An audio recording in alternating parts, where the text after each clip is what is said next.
Chimanga ru ichiri kupeteza wake tu uchiwandira masango mwana kumonga mikira nende chilongozo omwe kupangesa business Munda unombe pa yoni patawera pamene basi pakati uko yes kumene kuja so ndikambiaza nutrient ngati uchetu uzori unche chimangakali umutwasa ka 600 mwini nini fili bieka ini kandi hapo ase nini fili bieka mani Munda tuna mita inali mita tu ndikupanga muchimanga tu kale amwe nyemba kuyiru kuona kumabe ndikudziwa malusha mwini leta una ngamene muli nako bwana kundi akugona ninjala Ninazipanga tu ase.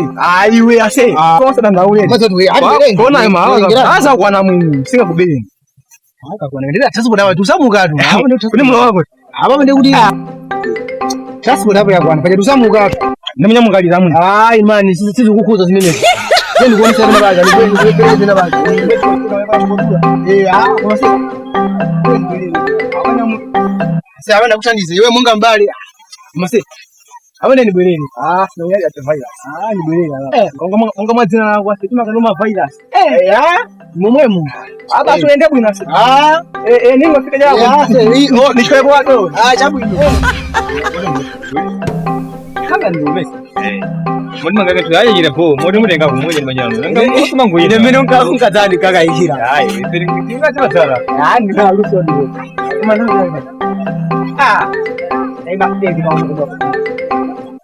Ngasa zoma kumdamere. Naiba. Iwe. Ndayo iwe. Kwani wewe. Unaona wangu.